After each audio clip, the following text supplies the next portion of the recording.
Bem-vindos. Sinto uma grande emoção por fazer parte dessa reunião da primeira apresentação pública da Rede Governança para a Argentina. Nessa ocasião, é importante dizer que fazemos com apoio e curtimos muitíssimo que essa atividade tenha sido pensado de maneira conjunta, em representação de muitos membros que nos apoiam e trabalham com grande paixão. Esta rede está formada por profissionais, intelectuais, professores de diversas atividades, incluso de diversos locais do nosso querido e hermoso e belo país.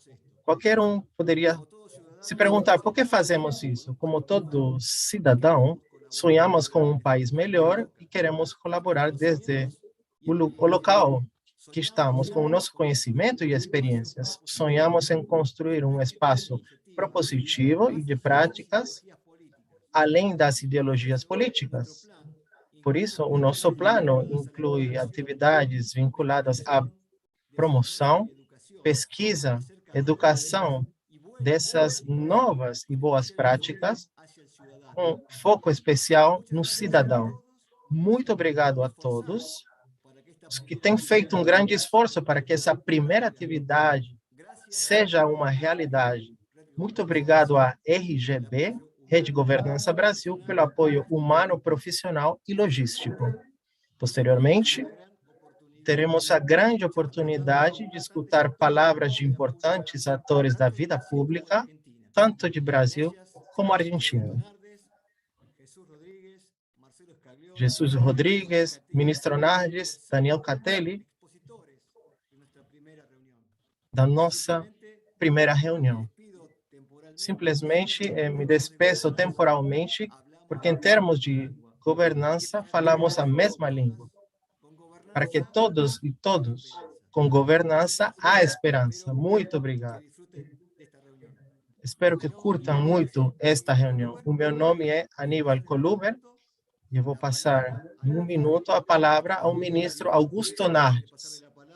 Antes de passar a palavra para ele, gostaria de falar que o ministro Augusto Nardes é membro do Tribunal de Contas da União do Brasil, tem uma ampla trajetória política e institucional, é embaixador da Rede Governança Brasil, tem feito estudos na Suíça, como no Brasil,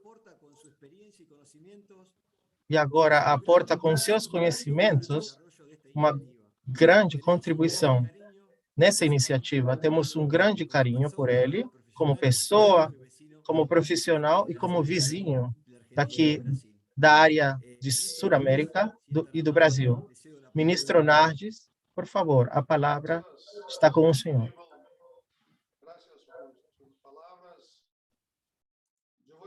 Muito obrigado pelas suas palavras. Eu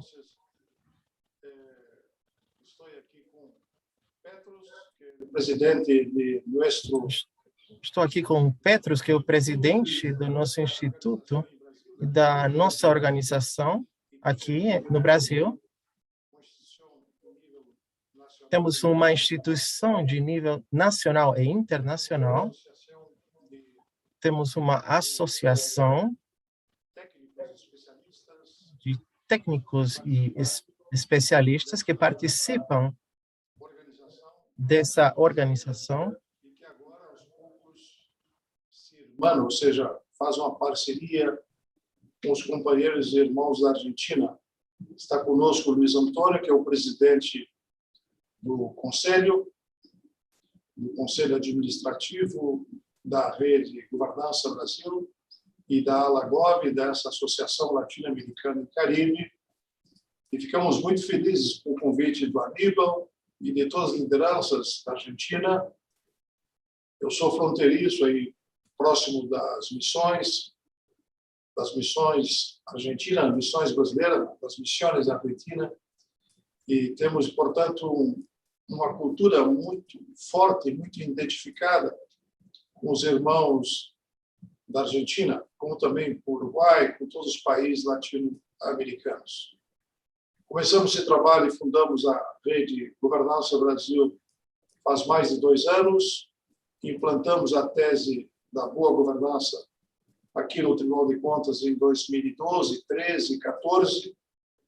E agora estamos fazendo esse intercâmbio, esta integração com os amigos da Argentina. Eu queria saudar o Aníbal, e especialmente o Jesus, o Marcelo, a Maria Eugênia, enfim, todos que vão participar, também o MacLeod, o Catelli, que estarão representando o Brasil nesta primeira rodada, nessa primeira interação, essa integração entre Brasil e Argentina. O que eu posso afirmar, Aníbal, que é um sonho nosso de tentar implantar a boa governança em todo o continente para se fortalecer. E nós conseguimos avançar muito aqui no Brasil, e eu sei que a liderança de vocês também fará com que possa crescer na Argentina, e depois vamos tentar Colômbia, Peru, Chile, e fazer em todos os países da América Latina a implantação de redes de governança, porque nós temos que ter projeto de Estado, projeto de nação, e não somente projeto de um partido político, eventualmente de um governo. Nós temos que ter projetos de médio e longo prazo nas nações. Os partidos políticos, eu tive 6 mandatos no Congresso Nacional Brasileiro e participei ativamente da política, eles têm o objetivo de chegar ao poder. Nós queremos fortalecer a estrutura através da boa governança para que quem administra tenha projeto de Estado, de nação, na educação, na saúde, na infraestrutura, em todos os setores da vida pública. Por isso, esse intercâmbio que estamos fazendo hoje, inaugurando, começando esse trabalho entre Brasil e Argentina, é extremamente importante para servir como modelo, como exemplo para os demais países do continente. Por isso, eu queria fazer aqui o meu registro de agradecimento, especialmente ao Aníbal, que nós convidamos e que participou ativamente da Rede Governança Brasil, já que ele já tem uma grande parceria com o Brasil, é casado com uma brasileira, para que ele pudesse fazer esta integração, esta união de forças, porque nós temos uma cultura latina muito forte. Então, meu caro, estimado amigo, parabéns a você, parabéns ao Jesus, que é um grande conciliador, um grande articulador. Esperamos ter sucesso nesse evento. Um abraço a todos os amigos e irmãos da Argentina, aqui de Brasília, especialmente do Petros, nosso presidente, e do Luiz Antônio, que é o nosso presidente do Conselho Administrativo da Rede Governança Brasil. Um abraço fraterno a todos vocês. Abraço fraterno, muitas gracias. Abraços fraternais, querido amigo, querido colega. Você sabe quanto eu gosto de você e a Petros, Catelli também, e um grande carinho por toda a ajuda e pelo comprometimento, e também o afeto humano que sempre recebemos de parte de vocês e todos os nossos amigos brasileiros. Estamos muito orgulhosos com o evento. Obrigado, amigo Nardo. Se vocês me permitem, vou passar a palavra para um especialista. Vamos começar com os expositores, os palestrantes, agora para ver a realidade da governança do Brasil, na Argentina e a nível global. A palavra vamos passar para um colega, chama Marcelo Scaglione, especialista em política internacional, fundador e CEO de Novas Ideias, rede de plataforma global sobre boas práticas.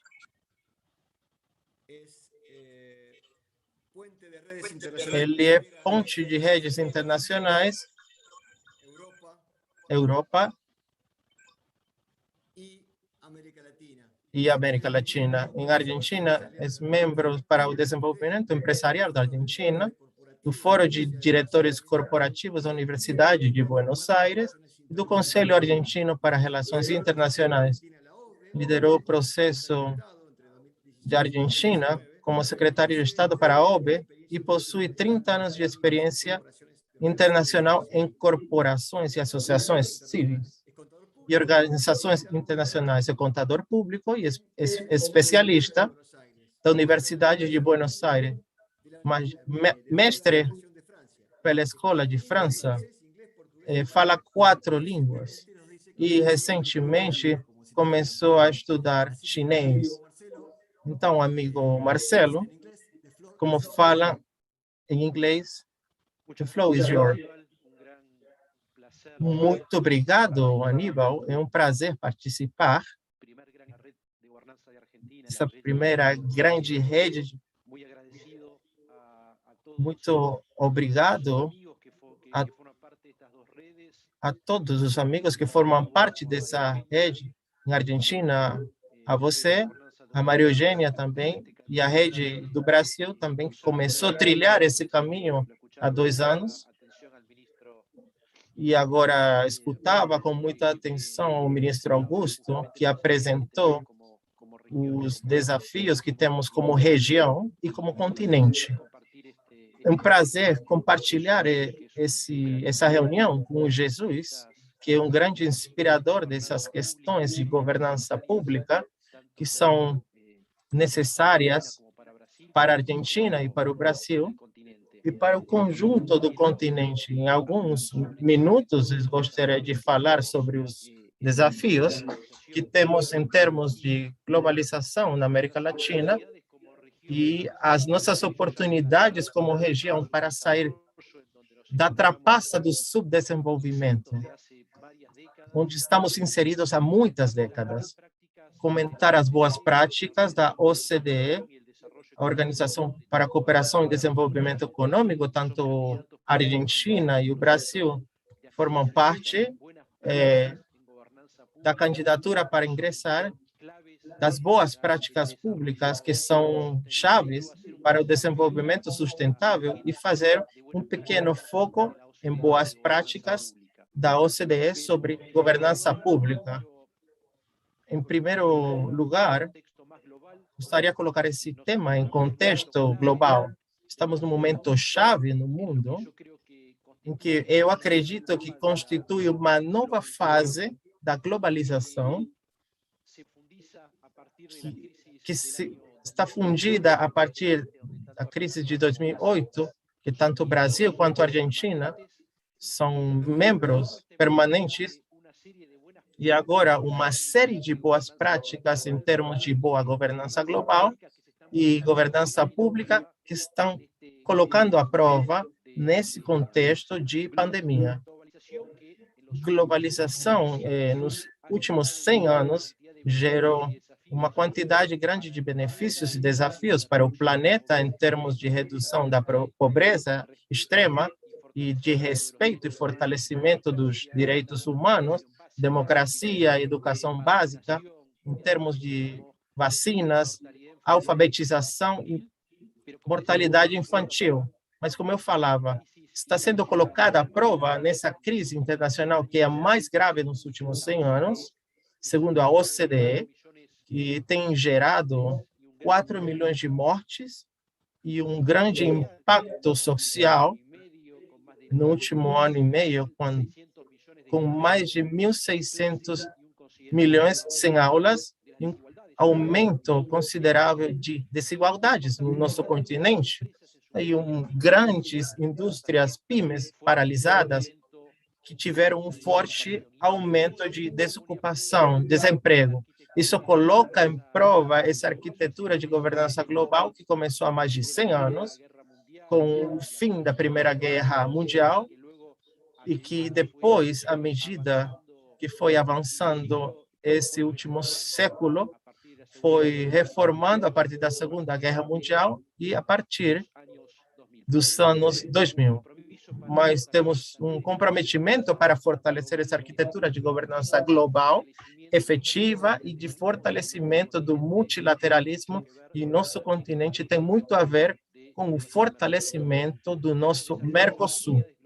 Temos desafios globais, com a saúde em primeiro lugar, com a mudança climática neutralidade de carbono com um ambiente sustentável, com a transformação digital, com o futuro do trabalho e com a luta contra o terrorismo, o narcotráfico e comércio ilícito, e com o desenvolvimento de uma infraestrutura para desenvolver ao mesmo tempo que colocamos uma governança regional que seja robusta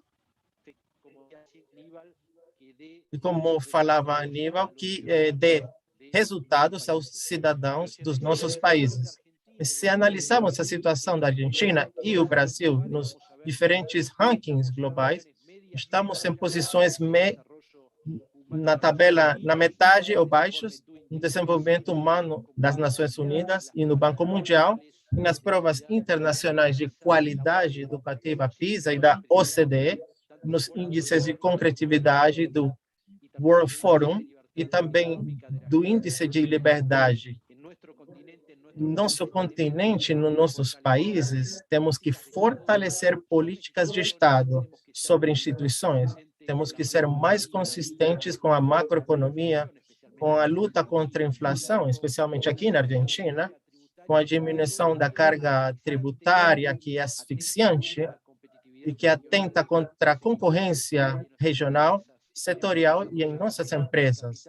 Temos que desenvolver o capital de saúde e conhecimento. Temos que lutar também contra desigualdades sociais, integrando-nos no mundo e nas cadeias de valor global. Mas um dos principais problemas que temos como mundo e como região é o que chamo como a batalha pela confiança. Desde finais da década de 60, a confiança vem diminuindo de maneira progressiva em nossos países e atenta fundamentalmente contra as instituições. A confiança dos cidadãos nos seus governos diminui e tem acelerado muitíssimo nessa pandemia. Outra grande fraqueza que temos como continente é integrar-nos no mundo, porque nesse mundo vamos achar as soluções para esta trapaça do desenvolvimento em que estamos, Argentina, Brasil e o resto dos países do continente. O Mercosul, como um bloco regional, com exceções de alguns países da região andina, é a zona mais fechada do mundo. E temos que procurar desenvolver uma condição que nos permita desenvolver uma integração de uma forma global. Mas esses tantos de desafios no nosso continente é um continente que parte da solução aos desafios globais. Tanto a Argentina quanto o Brasil são grandes superfícies pelo planeta e temos grandes rios e diferentes recursos hídricos, zonas de água doce, energia fóssil não convencional e energias renováveis. Temos também uma ampla gama de florestas, que ajuda bastante a nível global e que também ajuda bastante na eficiência energética, com um grande desafio na tecnologia e de desenvolvimento nuclear, sanitário e aeroespacial, e também a biotecnologia e produção de vacinas e antígenos. Nós temos grandes recursos e talentos e também temos um alto nível de risco que precisa ser medido e mitigado. Por isso, temos que ter confiança através do diálogo multilateral. E, nesse sentido, a OCDE, a Organização de Cooperação e Desenvolvimento Econômico, um organismo internacional que atua com um braço executivo, com o G20, a Argentina e o Brasil fazem parte. Está composto de 38 países que geram 75% do investimento e 60% do comércio global. E como dizemos, a Michelle Bachelet, a presidente do Chile, ela falou na OCDE pelo presidente Pinheira, a OCDE é para o continente a casa de boas práticas. Boas práticas que permitem o desenvolvimento econômico e sustentável, desenvolvimento econômico sustentável e também o desenvolvimento sustentável também das florestas e da ecologia, diretamente e indiretamente. Nesse sentido, temos essas boas práticas públicas para os países membros da OCDE, que incluem os grandes diretórios mais importantes para a OCDE, que trabalha nessa agenda que tem a ver com a emissão e equilíbrio de poderes, que analisa e trabalha para que as relações entre o Estado nacional e os estados subnacionais sejam equilibrados. E também desenvolve boas práticas para melhoria regulatória e estabelecimento desse right balance, ou, como se diz na OCDE, como um equilíbrio harmônico com melhores relações e diminuindo ao mesmo tempo regulações em outros setores, dando muita força, sobretudo, à sua eficiência em relação aos agentes reguladores que trabalham por estabelecimento de centros de governo a nível nacional e que também podem articular essa boa divisão de poderes, tanto a estados nacionais e subnacionais, e como o caso da Argentina e do Brasil, nos estados também, que desenvolvam políticas públicas baseadas em evidência. É um grande desafio e temos dentro do nosso país esse tipo de problema. Também somos capazes de medir essas políticas públicas baseadas em evidência, e por isso que é tão importante o trabalho e fortalecimento dos organismos de controle interno e externo. Então, temos realizado com esse ponto com Aníbal, quando ele estava à frente dos diferentes estados da Argentina, com Jesus também, que estava na gestão anterior, e agora ele está à frente com fortalecimento e controle externo e interno, e, ao mesmo tempo, fortalecendo o Congresso como ferramenta de controle das políticas públicas, como, por exemplo, o que ele colocou em marcha, workshops de investimentos que podem ajudar aos senadores a trazerem medidas concretas que realmente impactem os cidadãos. Então, esse impacto é medido e calculado antes da aprovação das leis. Então, essas boas práticas da OCDE também têm a ver com a governança do investimento e de investimento público. São ferramentas muito importantes e que têm um grande impacto no momento de desenvolver as políticas públicas.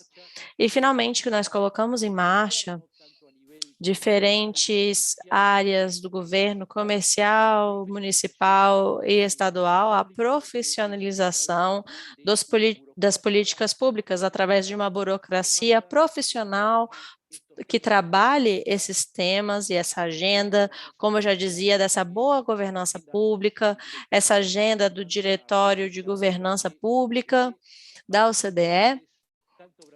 Então, tanto o Brasil, quanto a Argentina, quanto o nosso continente todo, vamos sair desse grande trabalho que nós estamos nos dedicando há décadas e fazer realmente um caminho de desenvolvimento sustentável. Um pouco menos de 15 minutos, Aníbal, acho que conseguimos cumprir nosso tempo estabelecido, não é mesmo? Para as perguntas. Muito obrigada. Muito obrigada, Marcelo. Foi muito boa a sua apresentação. Os benefícios que podem trazer essas diferentes boas práticas de governança, e realmente isso é um grande incentivo para todos nós, que pretendemos que assim seja. Então, se você me permitir, eu vou dar a palavra para o meu amigo Jesus Rodrigues, que vai falar um pouco sobre o seu currículo extenso, mas eu não vou passar por todos os pontos, só gostaria de dizer que ele realmente sabe bastante sobre o controle externo da Argentina. Ele já foi nomeado como diretor-geral desde 2016 e política ambiental também. Em 2020, a terceira mudança que aconteceu a nível político, ele começou a trabalhar dentro do Congresso e foi eleito para presidir essa organização. Então, ele tem uma grande atividade intensa dentro do seu órgão e é representante partidário do Partido Socialista e ele está na cidade de Buenos Aires como deputado e já tem 4 mandatos. Nesse momento, é o presidente de controle da Secretaria da Fazenda e ele também trabalha com isso desde a Constituinte de 1994 e com a Comissão de Reforma Federal. E nas diferentes assembleias de recursos humanos desde 1984, fazendo parte do Conselho do SUPEC, que é o Conselho Argentino para diferentes assuntos internacionais, no capítulo argentino de Flexo, e também diferentes empresas, sindicatos e consultor da OEA. Então, eu gostaria de falar 2 outras coisas. Ele é meu chefe e, mais que nada, ele é uma grande fonte de iniciativas para as quais os profissionais, de alguma maneira, estamos todos ligados a ele. Então, Jesus, a palavra é sua. Obrigado. Obrigada, Aníbal. Muito obrigado. Para mim, é um prazer fazer parte dessa atividade organizada pela Rede de Governança do Brasil e da América Latina e nosso país, a Argentina. Eu vou fazer alguns comentários que podem ser úteis para colocar em contexto esse desafio da governança, nesse ponto de vista. Sempre é necessário fazer uma apresentação do Marcelo, como ele apresentou essa necessidade da governança nos nossos países. Mas a crise humanitária em uma escala global tem intensificado bastante durante a pandemia, essa amplificação e essa necessidade de melhorar as condições de governança dos nossos países. De verdade, desde o primeiro caso de Covid na América Latina, em fevereiro do ano passado, as consequências que nós tivemos na nossa região foram realmente infortunas. Então, podemos discutir, analisar e até polemizar sobre o impacto que a pandemia teve sobre a governança global em instituições multilaterais. Mas está claro também que a pandemia, com a inclusão do poder global e internacional nos diferentes atores da política mundial, não é possível definir exatamente qual que vai ser o resultado dessa disputa pela igualdade estratégica dos diferentes atores. Mas, com certeza, teremos diferentes pontos de vista em relação às consequências econômicas e sociais. Não tem 2 opiniões. Estamos sem saber quando a pandemia vai acabar e quantos falecimentos, quantas mortes vamos ter que enfrentar durante essa grande crise que estamos tendo. Em 100 anos, agora, não saberemos. Com certeza, um indicador que constrói as Nações Unidas e os diferentes índices de desenvolvimento humano, o IDH, vamos registrar pela primeira vez um retrocesso a partir das consequências da pandemia. Na região da América Latina, que tem menos de 10% da população mundial, o registro até o momento está entre 25% e 30% do total global de casos e do total global de falecidos. Está fora de discussão que a nossa região da América Latina enfrenta a maior queda desde 1900. Estamos, como a CEPAL já disse, numa nova década perdida e que dramaticamente temos um incremento do número de pobres que está nos milhões. Então, parece que é imprescindível pensar em como saber quais são os aspectos-chave para saber as possibilidades de superar os problemas econômicos e sociais que teríamos que superar depois da pandemia, ou dito de outra forma, quais são as ideias centrais, os eixos centrais que temos que colocar nossos objetivos depois da pandemia. Parece que está bastante claro que tem duas dimensões ou duas variáveis. De um lado, em relação aos assuntos globais, a dinâmica dos aspectos econômicos internacionais, a capacidade que teremos fundamentalmente para colocar regras em funcionamento e que sejam melhores e mais eficazes em relação aos assuntos globais. E também a necessidade de nos dar conta de que para mudar e superar essa crise da pandemia e mudar o comportamento das pessoas e ser ainda melhor pós-pandemia, os sistemas políticos de cada um dos nossos países é extremamente central.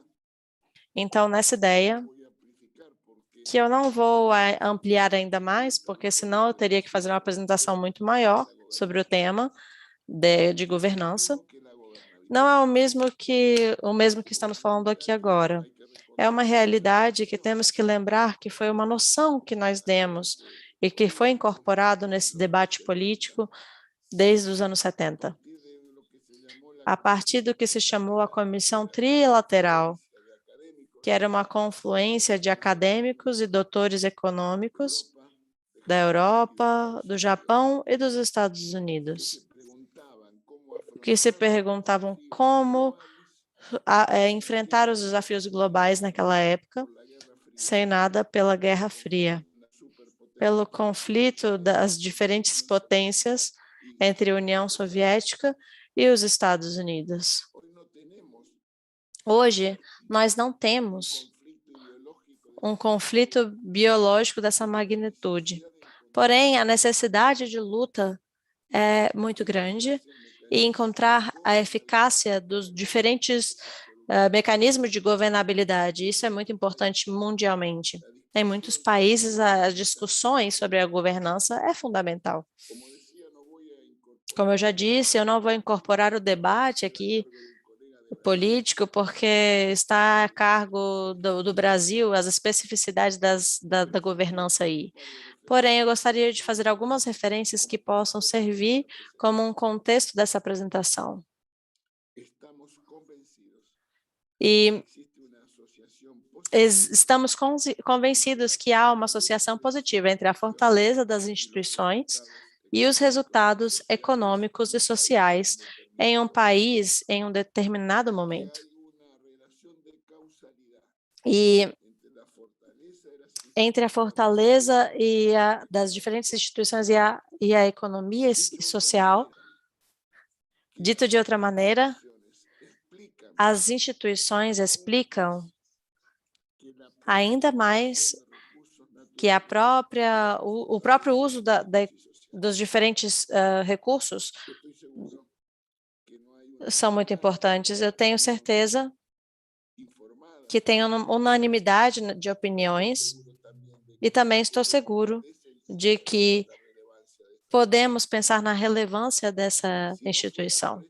Se não fosse por essa dimensão institucional, seria muito difícil entender por que, por exemplo, na nossa região da América Latina e da América Central, estamos com essas relações cada vez mais importantes.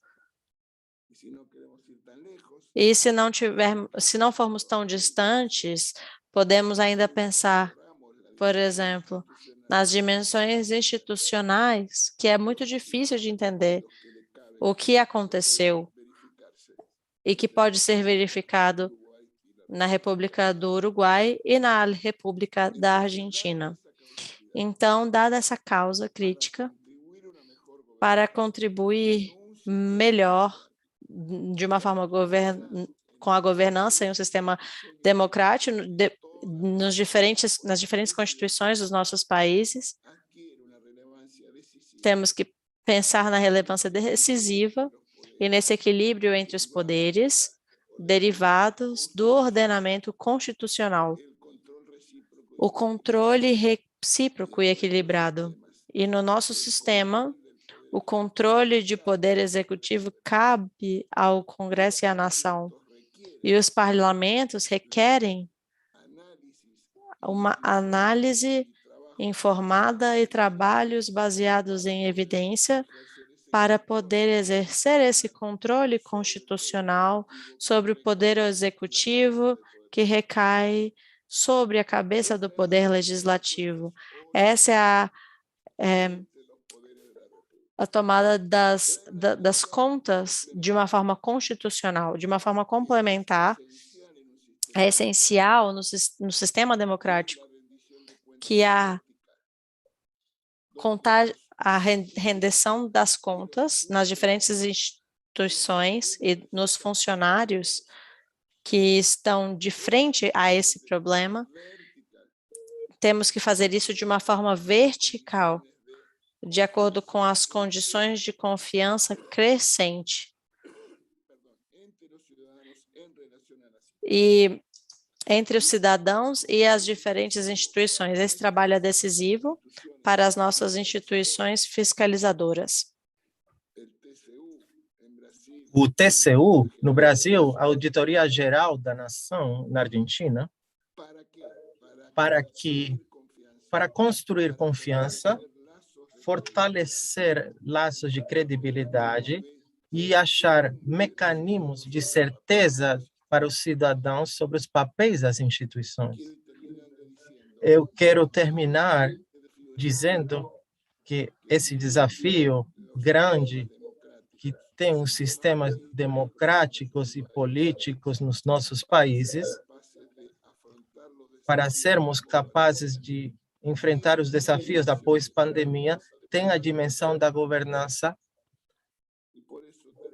como um aspecto crucial. E por isso finalizo agradecendo essa oportunidade por ter essa conversa e formar parte dessa reunião de rede de governança, reafirmando a confiança institucional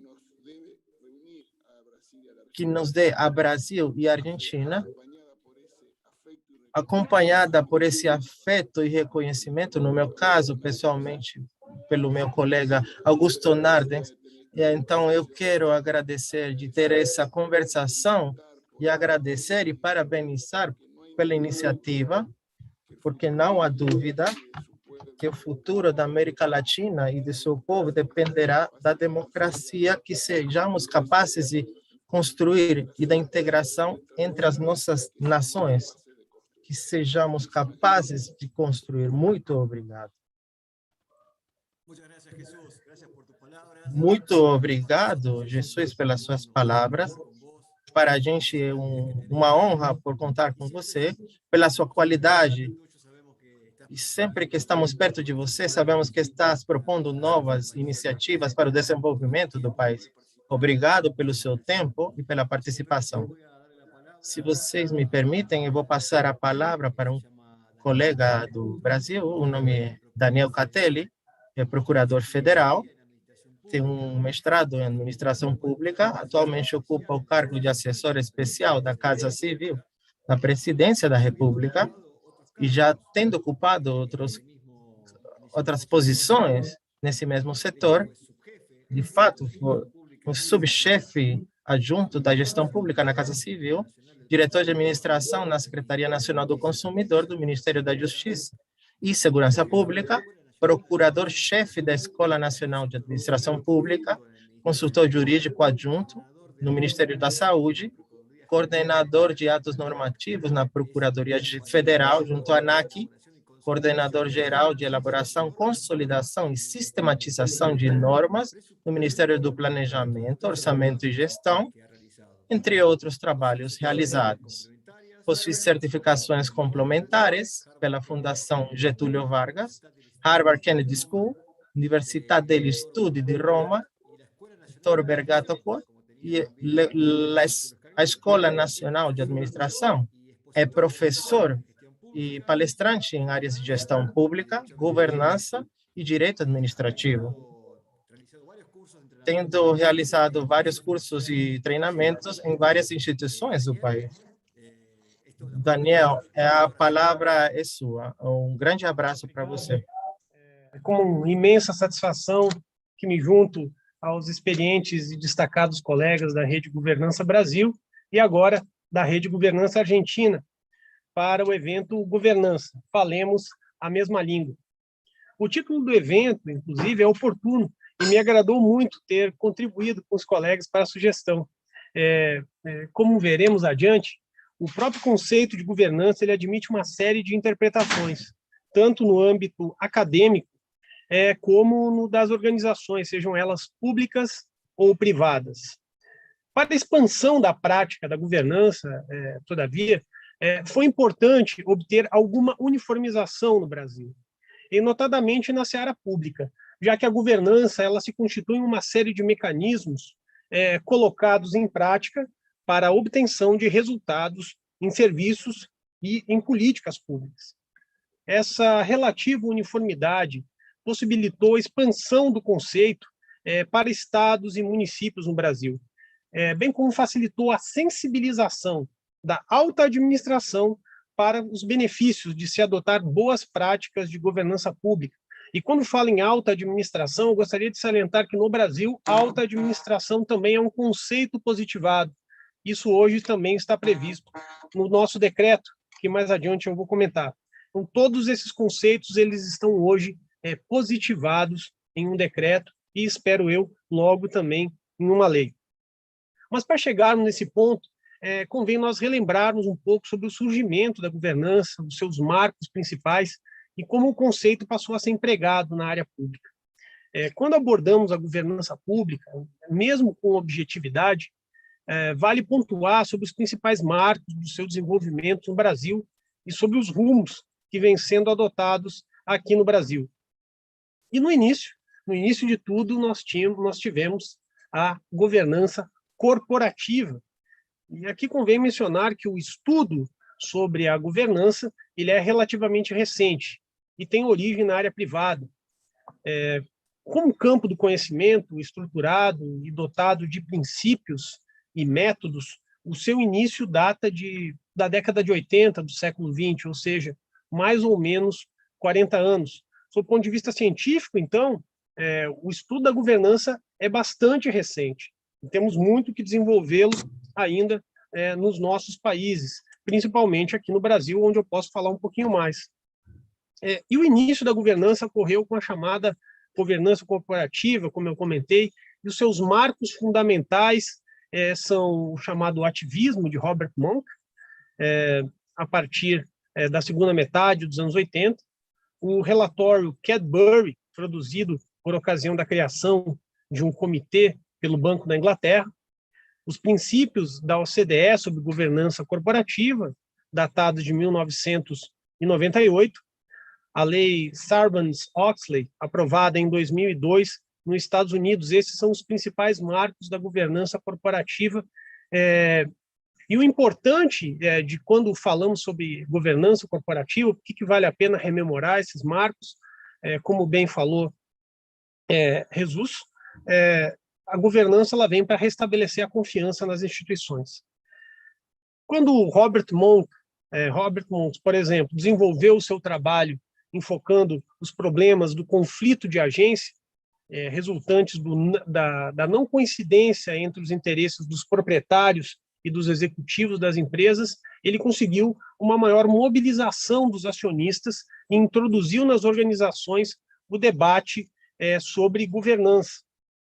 Já quando chegamos perto aí já na década de 90, o relatório Cadbury foi uma iniciativa já não individual, mas institucional de um comitê criado pelo Banco da Inglaterra, e ele teve o mérito de indicar práticas para fortalecer a transparência nas informações, a integridade dos dirigentes e a accountability dos membros dos conselhos em relação aos acionistas. Após, nós tivemos um documento intitulado Princípios da OCDE sobre governo das sociedades, e ele já é de 1998. Isso mostra como o estudo da governança e como o desenvolvimento da governança é bastante recente.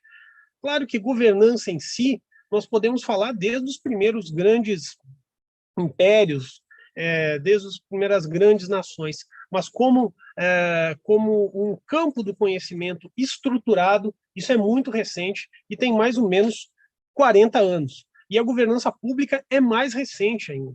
E por isso que eu estou fazendo esse histórico, eu acho importante comentar isso. O estudo da governança é muito recente, temos muito trabalho pela frente, muito que desenvolver. Esse documento da OCDE que eu falava, que é sobre governança corporativa, ele fala do direito dos acionistas, o direito à informação, a participação na direção da empresa e a obrigação dos gestores de divulgar as informações relevantes. E aqui, quando a gente fala um pouco sobre a governança corporativa, nós vamos ver que mais adiante, quando falarmos em governança pública, uma boa parte desses princípios acabam sendo incorporados na área pública, ainda que com algumas pequenas modificações. Por fim, outro grande diploma legal que foi editado e serve como marco para a governança corporativa é a Lei Sarbanes-Oxley, de 2002. E ela foi editada nos Estados Unidos com o objetivo de sanar uma série de escândalos corporativos que causaram sérios prejuízos aos investidores e também a perda de confiança no mercado de ações. Essa lei proíbe, por exemplo, que empresas de auditoria e consultoria prestem os dois tipos de serviços, ou seja, de auditoria e de consultoria, para os mesmos clientes, sendo um claro mandamento no caminho da segregação de funções, que também hoje é um princípio da governança pública.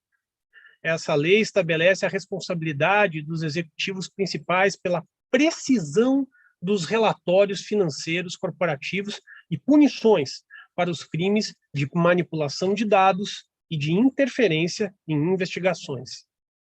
No Brasil, por exemplo, temos a Lei das Sociedades Anônimas, e em especial as recentes leis, a Lei das Estatais, que é de 2016, e a Lei Anticorrupção, que é de 2013, como marcos relevantes em matéria de governança corporativa. A Lei das Estatais, por exemplo, ela estabeleceu uma série de requisitos para que alguém ocupe as funções de membro de conselho fiscal, de membro de conselho de administração, ou ainda ocupe cargos de diretoria.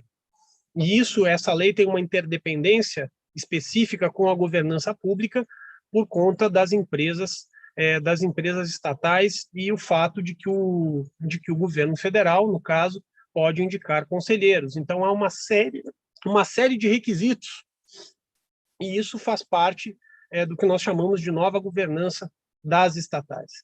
As instituições brasileiras, ainda falando sobre governança corporativa, como a Comissão de Valores Mobiliários, a Bolsa de Valores de São Paulo e o Instituto Brasileiro de Governança Corporativa, têm um papel muito importante quando tratam de governança na área privada. Eles têm contribuído muito e foram os grandes iniciadores desse tema e trouxeram vamos dizer assim, foram os grandes precursores da discussão da governança no Brasil. E agora vamos falar um pouco de governança pública, porque governança pública é o nosso foco aqui, já que somos todos aqui homens públicos, agentes públicos, como se fala no Brasil. E o impulso da governança na esfera estatal tem como marcos importantes o estudo do Banco Mundial dos anos 90, chamado de Managing Development, The Governance Dimension. Ele foi ele foi fundamental para o desenvolvimento da governança pública, mas foi bem depois disso que se começou a falar de uma forma bastante estruturada em governança no poder público. Foi com a publicação de uma série de estudos da OCDE a partir dos anos 2000, e vejam como é recente esse marco, tais como o Public Sector Transparency and Accountability, de 2002, que o tema avançou no Brasil. Mas ainda assim, faltava algo mais concreto no nosso país, aqui no Brasil, para que pudéssemos efetivamente trazer a governança pública para o dia a dia das organizações. E no biênio de 2013 a 2014, o Tribunal de Contas da União, presidido pelo ministro Augusto Nardes, ele promoveu a aproximação do Brasil, e mais especificamente do Tribunal, com a OCDE. Com base em todos esses estudos, e já conhecendo a importância do assunto, foi editado pelo Tribunal de Contas da União o Referencial Básico de Governança, que é, até hoje, o grande marco de governança pública no Brasil. E após uma série de debates e aproximação do TCU com a Casa Civil da Presidência da República, a Controladoria Geral da União, o então Ministério do Planejamento, o Ministério da Fazenda, o Brasil ganhou seu primeiro e mais importante marco legal sobre governança pública, que é o Decreto 9.203, de 22 de novembro de 2017. Muito embora tal decreto ele seja aplicável apenas à administração federal, ele serviu de importante impulso para a aplicação da tese da governança nos estados e nos municípios. Além desse decreto, que positiva uma série de conceitos que foram trazidos pelo referencial de governança do Tribunal de Contas da União, também foi feito um trabalho de encaminhamento de uma grande lei geral de governança, que é o projeto de lei 9.163 de 2017, que ainda está em tramitação no Congresso. Então, só recapitulando um ponto importante, nós entendemos como fundamental aqui no Brasil que a governança pública, além de ter os seus marcos teóricos, os seus estudos sendo desenvolvidos na academia, nós precisávamos uniformizar os conceitos, precisávamos falar a mesma língua. O Brasil é um país de 210 milhões de habitantes, tem mais de 5 mil municípios, e nós temos 27 estados. Para que a gente consiga tratar a governança pública de uma forma com método, e para que a gente consiga monitorar os resultados, nós precisamos falar a mesma língua, precisamos entender mais ou menos como o assunto funciona de uma forma estruturada. Senão, nós teremos bastante dificuldade, uma pluralidade de indicadores, teremos dificuldade para falar o que é uma alta administração, como se dá a capacitação, o que é avaliação, o que é monitoramento, e por isso que nós entendemos que o conceito de governança é fundamental, e a positivação da governança pública em diplomas legais é fundamental e está sendo fundamental para o desenvolvimento da governança no Brasil.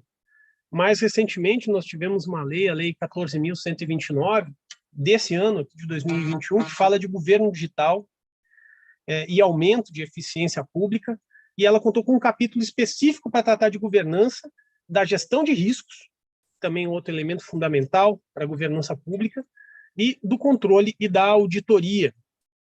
Então, nós temos avançado muito no campo legislativo e também no campo de produção de materiais e de coleta de boas práticas no Brasil. A governança pública, não obstante ela tenha o seu estudo tem avançado muito na academia no Brasil, ela tem contado mais com o desenvolvimento dos próprios agentes públicos, das instituições públicas, que têm fomentado estudos específicos e têm colocado em prática boas práticas de governança. No início da minha fala, como eu disse, que o conceito de governança foi o conceito de governança que hoje está previsto no decreto, ele foi extraído do referencial de governança do TCU. E hoje, por meio da Rede Governança Brasil, nós temos expandido essas práticas de governança para vários estados e municípios brasileiros. Isso, como eu estou enfatizando muito nessa exposição, a uniformização de conceitos, não obstante a possibilidade de discutirmos governança por meio de várias searas.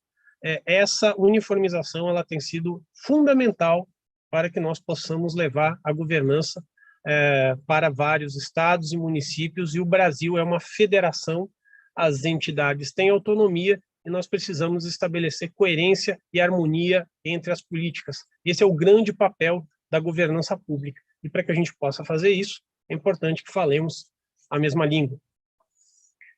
Então, o que a gente entende sobre governança? Qual é o nosso conceito de governança pública? Nós temos um conceito legal hoje.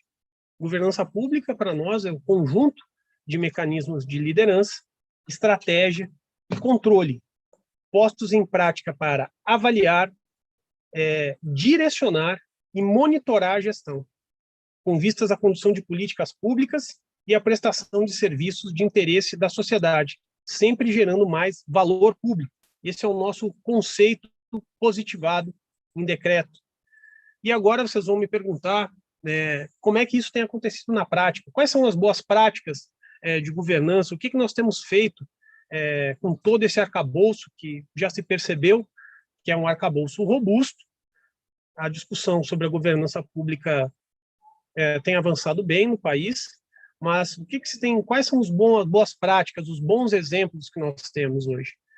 Nós temos um referencial de avaliação de políticas públicas ex ante, temos hoje um referencial de avaliação de políticas públicas ex post, nós temos um referencial para análise de impacto regulatório, e a análise de impacto regulatório hoje ela vai ser obrigatória no Brasil para todos os atos administrativos, os atos normativos de interesse geral, a partir de outubro de 2021. Esse conjunto de medidas ele vai possibilitar a construção de políticas públicas muito mais estáveis, a gente vai conseguir mais previsibilidade, e a ideia também, agora no Brasil, com a emenda constitucional 109, é de que nós possamos fazer a avaliação das políticas públicas, e essa avaliação ela vai gerar insumos, e esses insumos vão ser considerados quando couber na elaboração do orçamento da União. Vejam que a gente começa a fechar um ciclo virtuoso para que possamos ter boas políticas públicas. No Brasil, hoje, nós temos o chamado Comitê Interministerial de Governança, e acoplado a ele está funcionando o Conselho de Monitoramento e Avaliação de Políticas Públicas, o CEMAP, que ele é composto pela Casa Civil, pelo Ministério da Economia e pela Controladoria Geral da União. 46 políticas públicas já foram avaliadas ou estão sendo avaliadas por este comitê. Com base nessas avaliações, que conta também com o suporte técnico de outras instituições, nós poderemos fazer com que esses subsídios eles depois reflitam no nosso orçamento na alocação mais eficiente de recursos. Esse eu entendo que é um dos grandes exemplos que hoje inspirou também a edição dessa emenda constitucional. Ela precisa ainda ser regulamentada, mas é um grande exemplo prático de como instrumentos de governança, como avaliação de políticas públicas, ela pode gerar benefícios diretos para o cidadão. E nós precisamos fazer políticas públicas baseadas em evidências. Para isso, nós temos esse comitê que tem funcionado de uma forma notável, tem produzido ótimos resultados, esperamos que isso reflita aos cidadãos. Espero ter feito, nesses 19 minutos aqui, 18 minutos de exposição, espero ter feito uma avaliação geral.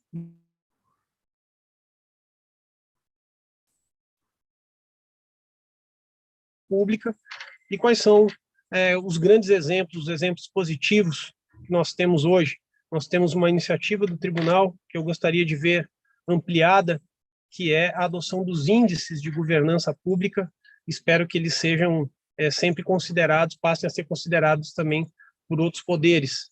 Eu acredito que com esses bons exemplos, com essas boas práticas expandidas, nós possamos fazer políticas públicas mais integradas, mais eficientes.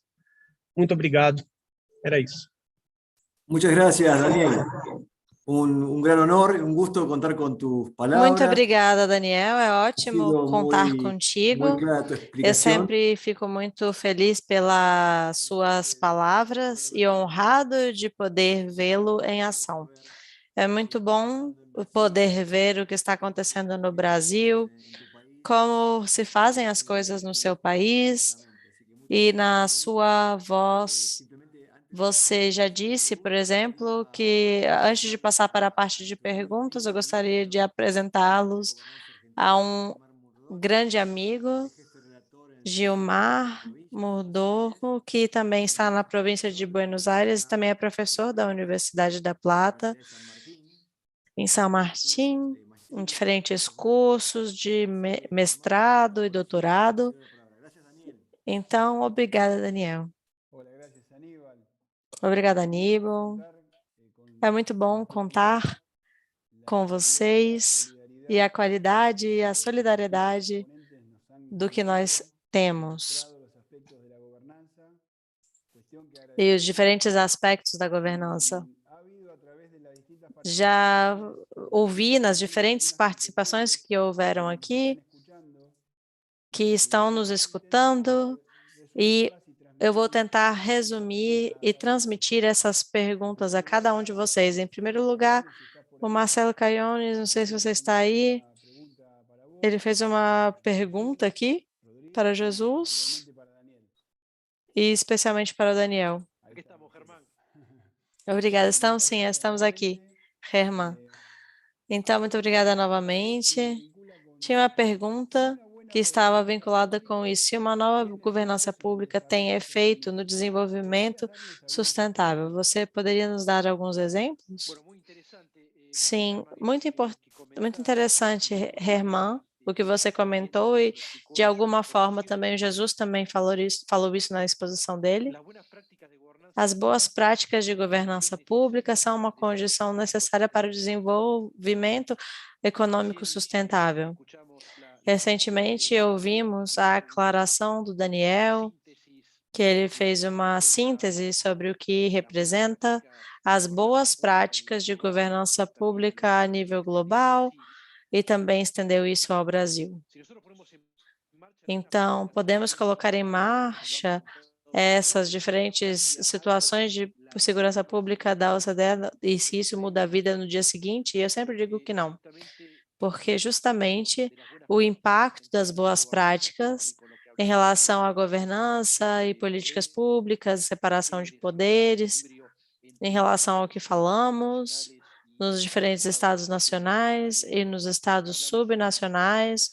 Falamos sobre a importância das ferramentas de controle interno e externo dentro do Congresso, e que também foi bem explicado pelo Jesus também, novamente, as boas práticas regulatórias, o papel dos entes reguladores para ajudar os consumidores e as boas práticas também em relação à governança e investimento público, se tornando o centro do governo e a análise não somente em relação aos esboços, mas também aos impactos das políticas públicas, a sua capacidade como registro de contar com ferramentas para fornecer um impacto em cada uma das legislações que são levadas adiante, e é um diálogo que busca melhorar a relação entre o governo e seus representados e construir a confiança pública,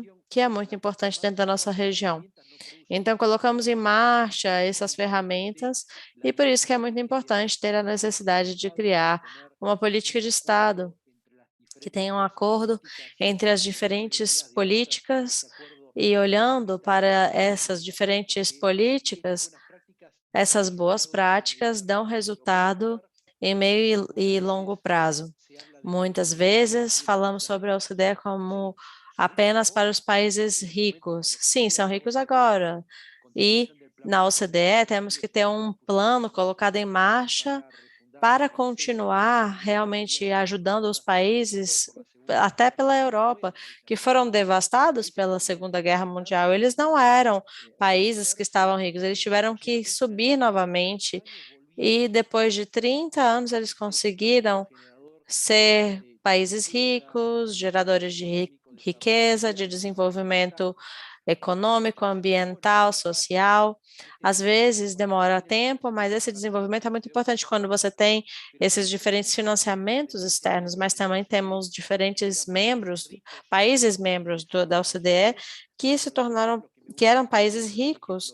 E é importante trazer o exemplo da Coreia, que é um país que entrou nos anos 90 na OCDE, com a aproximação depois de muitos anos, na década dos anos 50, era um país extremamente pobre antes, que não tinha indústria e que tinha uma guerra civil. Então, as diferentes instituições democráticas mostravam que os indicadores sociais eram muito menores do que nós vemos hoje e que era parecido com os países da África, depois de 30 anos. Na verdade, 20 anos depois de 1996 e adiante, entrou na OCDE, em 2016 se converteu e realmente se tornou desenvolvido com o PIB crescendo bastante e não apenas em termos econômicos. A Coreia do Sul é um dos países que mais se desenvolveram em relação à educação, ciência, inovação, saúde, empreendedorismo. Em todos os rankings da OCDE, ele é muito bem qualificado. E também vemos outros países que, em termos de impacto das boas práticas, da governança pública e de desenvolvimento econômico, social e ambiental, nos últimos 10 anos, no caso de Israel, Estônia, isso cresceu bastante e gerou um desenvolvimento social bastante importante sobre essa base de boas práticas da OCDE para a governança pública. Nós não conseguimos ganhar isso de um dia para o outro, mas esse desenvolvimento sustentável em construção gera resultados bons a médio e longo prazo. E são ferramentas essenciais para sairmos desse problema e realmente conseguir ter um ingresso médio em que nós nos encontramos, Brasil e Argentina, durante esse momento. Muito obrigada, Marcelo. Foi ótimo ouvir as suas palavras, a importância de dar valor realmente a essas boas práticas. É urgente e nós vemos essa urgência a longo prazo. Então, realmente é muito importante. Muito obrigada pela sua resposta. Jesus Rodrigues. Eu também gostaria que você eu vou sintetizar uma pergunta que foi dita aqui e dirigi-la a você. Quais são os motivos pelos quais são muito importantes que a ONU e a participação cidadã seja feita e como que essa participação pode ser levada adiante em relação a esse mundo contemporâneo que nós vivemos?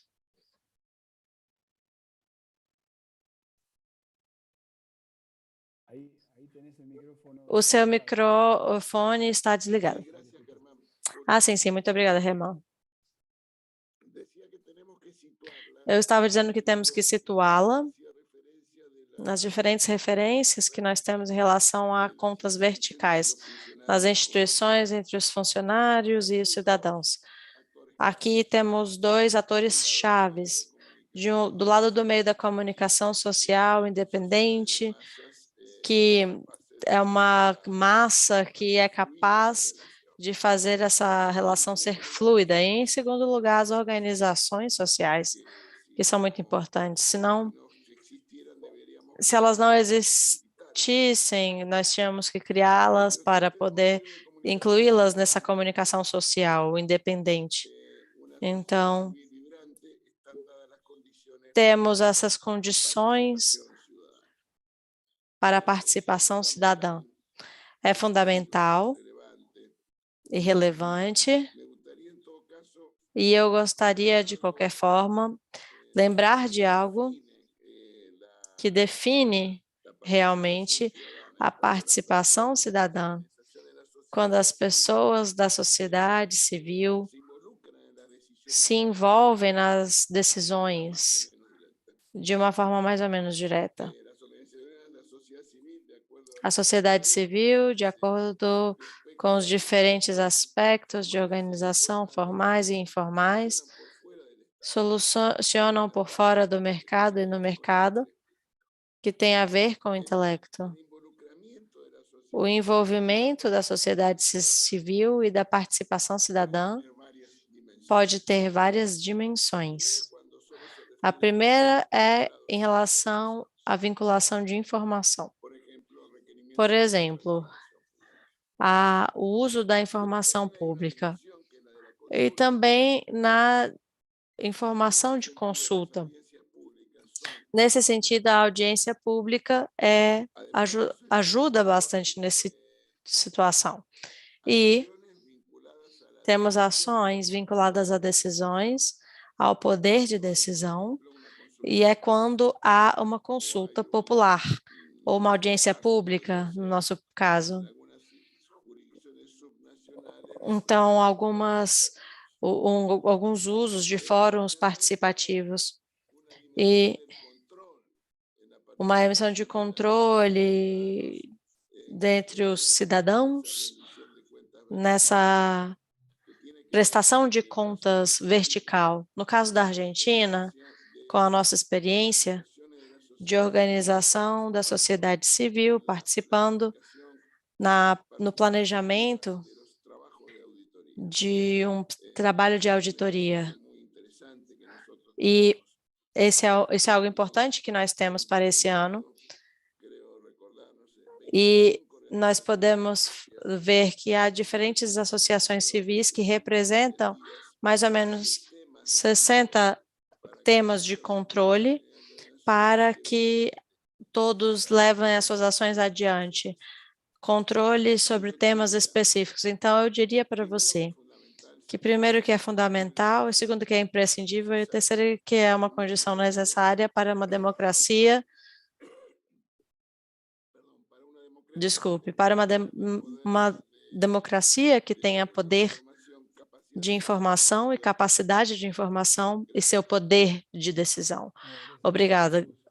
Obrigada, Jesus. Geralmente foi uma honra tê-lo como essa resposta. Então, dentro da província, nós vemos, se perguntarmos a um taxista, por exemplo, ele pode falar, não conheço esse controle. É um desafio muito grande para os cidadãos entenderem isso. Então, muito obrigada por compartilhar os seus pensamentos conosco. Agora, para terminar, o Daniel tem diferentes aspectos de inquietude da agenda. Daniel, você está aí, né? Sim, então eu vou falar em espanhol, mas eu espero que você possa me entender. Mas uma das perguntas é, quais são os caminhos para o avanço da governança pública na esfera federal do Brasil? O que precisa ser feito ainda? Obrigado, Herman. Para que a gente consiga, no Brasil, na esfera federal, otimizar e colocar em prática todos esses grandes normativos e essas grandes ideias que foram positivadas em leis e decretos, nós precisamos fortalecer a avaliação ex ante, a avaliação ex post de políticas públicas na esfera federal, no Brasil, ela já está, vamos dizer assim, razoavelmente madura. Agora, o que é mais importante, quando eu falo disso de uma forma, até trazendo dados, parece que isso é algo que surgiu do dia para a noite. E como falou bem Marcelo, é um processo que demora bastante tempo. Para que a gente consiga criar uma cultura, e por isso que eventos como esse são fundamentais, nós precisamos fazer a sensibilização dos gestores públicos, do controle e também da sociedade em geral para a importância da governança pública. Não adianta só eu falar aqui que nós temos hoje referenciais de avaliação de políticas públicas ex post, ex ante, referenciais para análise de impacto regulatório, que essa análise vai, aliás, se tornar imprescindível, obrigatória no Brasil, agora em outubro de 2021, para toda a administração. Antes as agências reguladoras já praticavam isso, mas nós precisamos mudar a cultura dos mais de 600 mil servidores públicos que nós temos só na esfera federal, e na esfera estadual e municipal também temos tantos outros.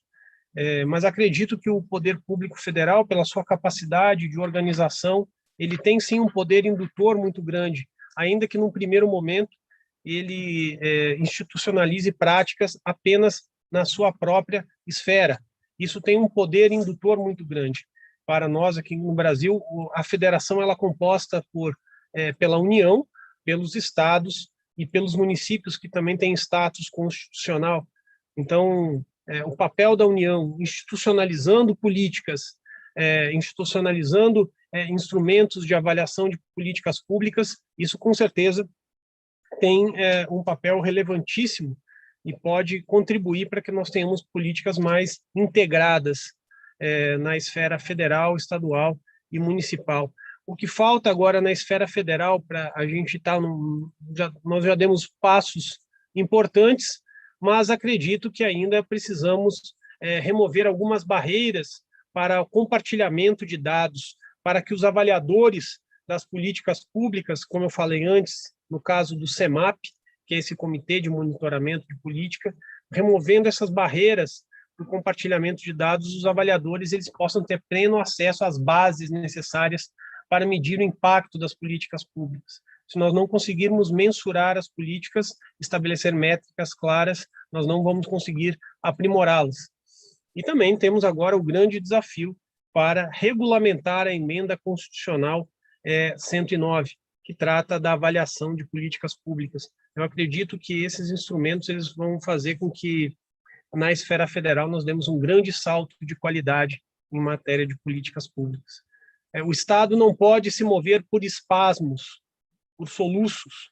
Nós precisamos de políticas públicas estruturadas, baseadas em evidências, e para isso precisamos institucionalizar mecanismos claros e fazer com que a população exija com que esses mecanismos sejam respeitados.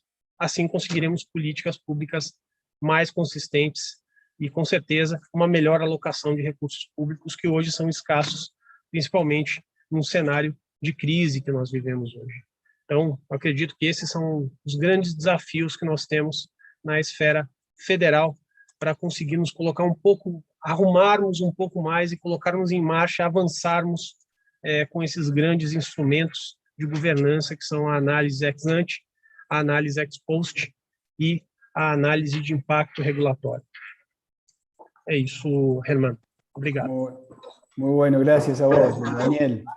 Muito obrigado, Daniel. Outros dos aspectos que perguntavam, baseado como elementos importantes da governança pública na estrutura institucional, o que tem sido feito para estruturar o centro de governo no Brasil?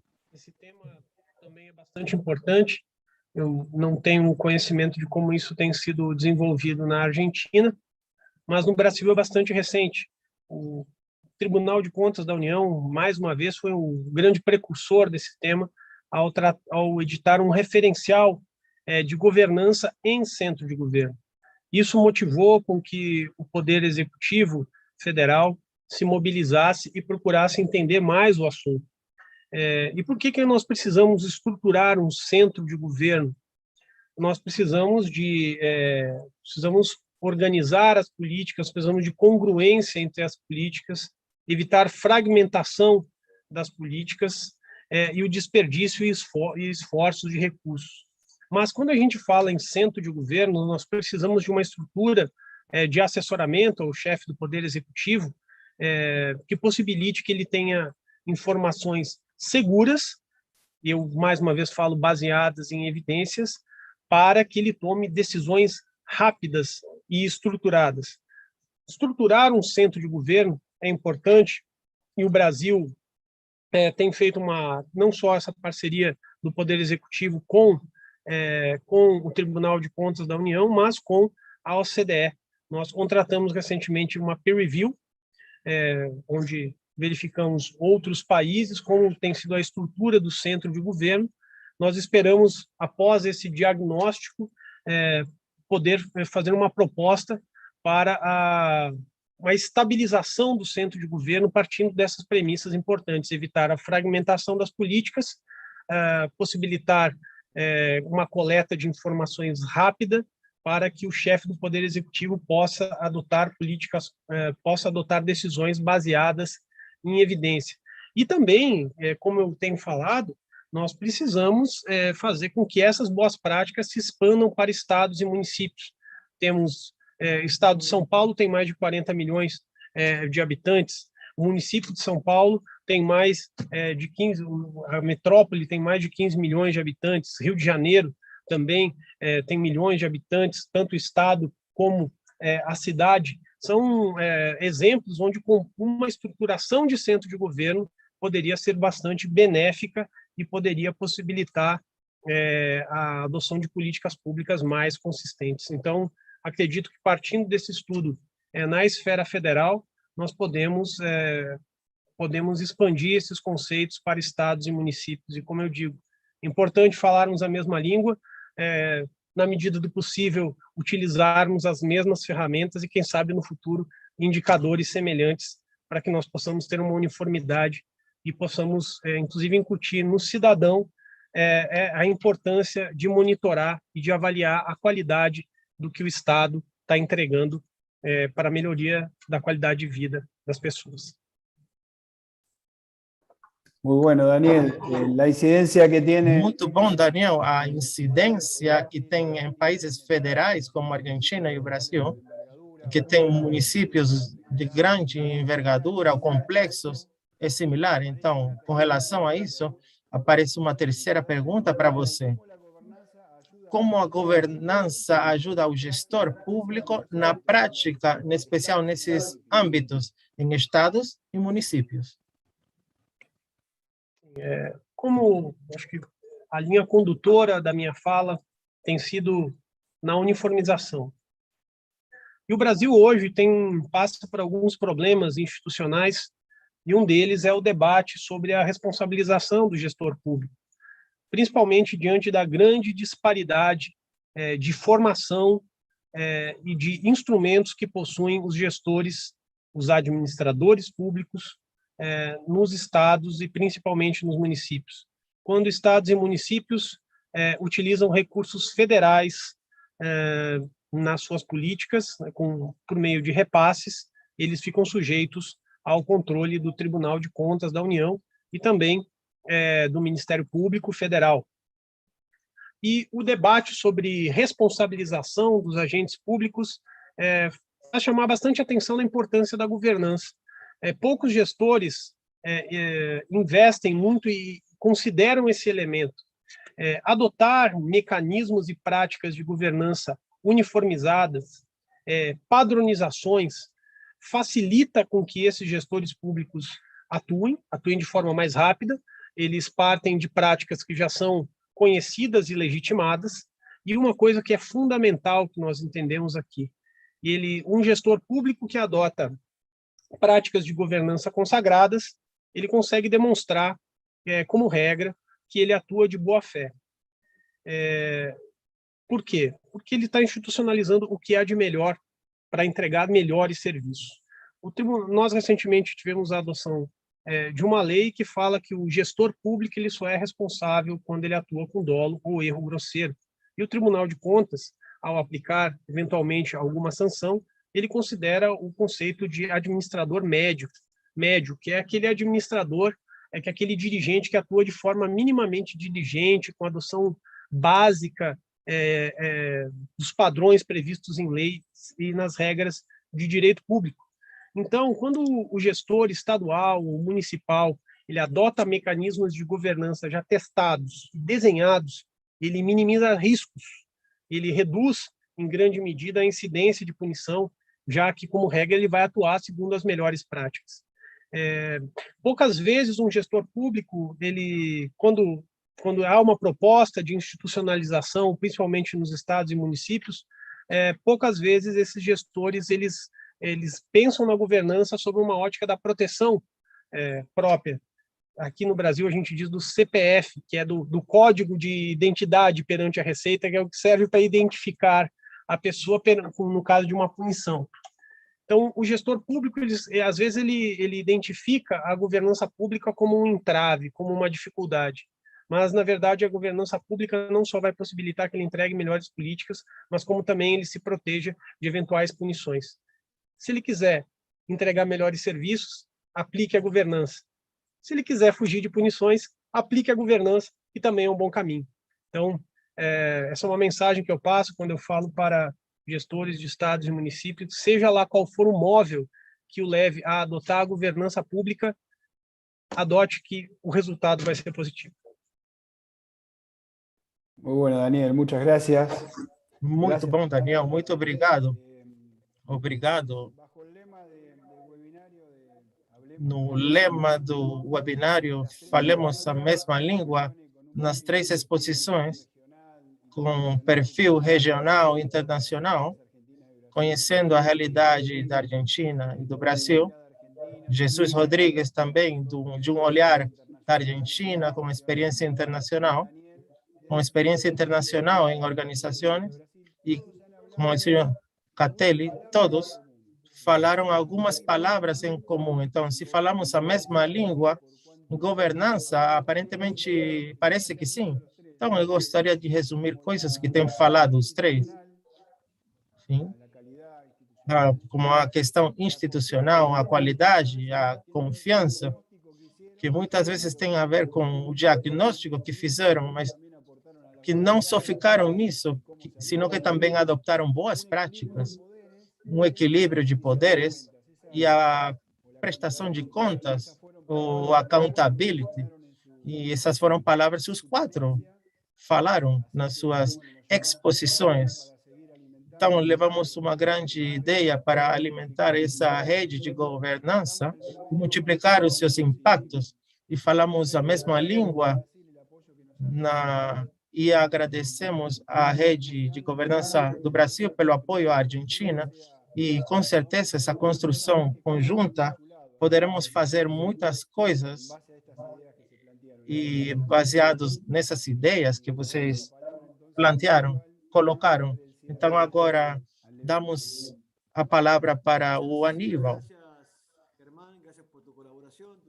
Muito obrigado, Germán, pela sua colaboração. Antes de fazer o encerramento, gostaria de agradecer aos palestrantes, as palavras institucionais do Augusto Nardes, as palavras do Marcelo Scaglione, de Jesus Rodrigues, do Catelli. E então, gostaria de comentar uma notícia, é que a gente, como Rede de Governança Argentina, acabamos de enviar uma nota formal, na qual estamos formalizando os vínculos entre as redes do Brasil e da Argentina. Sabemos que há outros países fazendo movimentos similares. Temos a grande sorte de contar com muitos participantes, não só do Brasil e da Argentina, sino de outros países latino-americanos. Então, muito obrigado a todos e todas pela participação. Para o encerramento, gostaria de dar a palavra para o Macleuler Lima, que é o diretor e colaborador, membro da RGB, e a nossa querida amiga Maria del Carmen Sabugal, que é membro muito importante dessa rede argentina. Para eles, as palavras finais, e me despeço e espero voltar muito em breve. Abraços para todos. Pela tua presença, por você acreditar, né, e assim como todos os colegas, nessa linguagem universal que é a governança, né? Como você mencionou, a gente teve aqui nesse colóquio espetacular a participação de colegas da Argentina. E aí eu peguei pelo chat em colegas não só da Argentina e Brasil, mas do Chile, da Colômbia, do México, do Peru, do Uruguai, e esses foram aqueles que se identificaram, né? Então, imagino que tivemos aí a participação significativa da América Latina nesse evento. Governança, como todos aqui falaram, né, os nossos palestrantes, né, auditor-geral Jesus Rodrigues, né, o querido Daniel Catelli, o Marcelo Scaglione, a participação do ministro Augusto Nardes, né, essa governança realmente é uma linguagem universal, ela é capaz de atingir positivamente a todos, independentemente das diferenças linguísticas, culturais, políticas e de gênero. E aqui eu abro um pequeno parênteses. No próximo evento comum, aí, conjunto da RGA com a RGB, queremos uma participação feminina, né, bastante significativa, para poder equilibrar essa partida. Não é uma partida de futebol, é uma partida da governança, importante ter esse equilíbrio, né? E essa universalidade, né, dessa língua universal da governança possui efetivamente um potencial para unir argentinos, brasileiros e tantos outros irmãos latino-americanos nessa causa comum do bom governo, da eficiência, da inovação, do desenvolvimento sustentável e da diversidade. Esse webinário marca o início de uma cooperação voluntária, de uma importante massa crítica, né, de cidadãos e cidadãs da nossa América, começando aqui com a Argentina e Brasil, e aí acolhemos aí com muita satisfação, Aníbal, né, o recebimento dessa carta, né, para que possamos oficializar esse trabalho conjunto, né, do Cone Sul, né, que chega lá na Amazônia, né, e é assim a gente afirmar esse nosso credo, né, nos benefícios da boa governança para a nossa sociedade. Queria agradecer a todas e a todos pelo seu tempo, pela sua dedicação, e certamente esse será o primeiro de muitos outros encontros em que vamos falar essa linguagem universal em português e em espanhol. Muito obrigado. Bueno, buenas tardes a todos y todas. Bom, boa tarde a todos e todas. Assumo essas palavras finais em representação da Rede de Governança Argentina, em primeiro lugar, para ressaltar o nosso agradecimento aos brilhantes expositores que nos deram a honra e nos distinguiram nesse evento. Agradecimento especial ao ministro Nardes, embaixador da RGB, desde o primeiro momento nos deu alento e nos inspirou com o lema da governança à esperança, e que adotamos também, e que conseguimos dar esse primeiro passo para constituir a nossa rede, para trabalhar as boas práticas de governança no nosso território. Agradecimento especial aos nossos colegas da Rede Governança Brasil, com quem trabalhamos todos esses dias para que esse evento fosse uma realidade, nos transmitiram o seu carinho, a sua experiência, e isso constitui um sinal da nossa irmandade entre os nossos povos. Sem dúvida, esse não será o último dos eventos que organizaremos em conjunto, senão o primeiro. Como o McLeuler falou, temos a esperança de continuar coordenando atividades baixo o mesmo objetivo que une os nossos países: crescimento e desenvolvimento dos nossos povos para benefício da cidadania. A todos os participantes, tivemos muitos inscritos, agradecemos o interesse e a sua participação e deixamos o convite para que formem parte, para que sigam nas nossas redes sociais. Estamos em Instagram, em Facebook, e pronto, muito em breve teremos o nosso website. Informamos que, recentemente, na Rede Governança Argentina, temos a honra de contar com representantes de muitas das províncias argentinas, representantes da gestão de universidades e colégios profissionais, de tribunais de contas provinciais e auditorias gerais.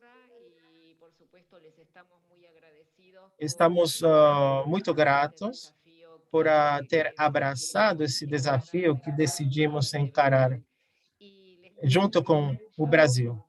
E comento, já para finalizar, que com esses membros da Rede Governança Argentina, abrimos 4 áreas temáticas para começar o nosso trabalho e para desenvolver atividades. Essas áreas temáticas têm a ver com muitos dos conceitos que foram colocados nesse evento. Tem a ver com gerar profissionalismo no setor público, com a promoção de controle e avaliação para o benefício do cidadão, bem como a contabilidade para poder traduzi-la e fazê-la mais próxima da cidadania, e a prestação de contas e transparência. Então, fica em aberto esse convite para que entrem em contato e se sintam participantes nesta rede que é diversa, que é participativa, inclusiva e que tem propósitos muito nobres. Então, finalizo o evento e muito obrigado a todos e a todas.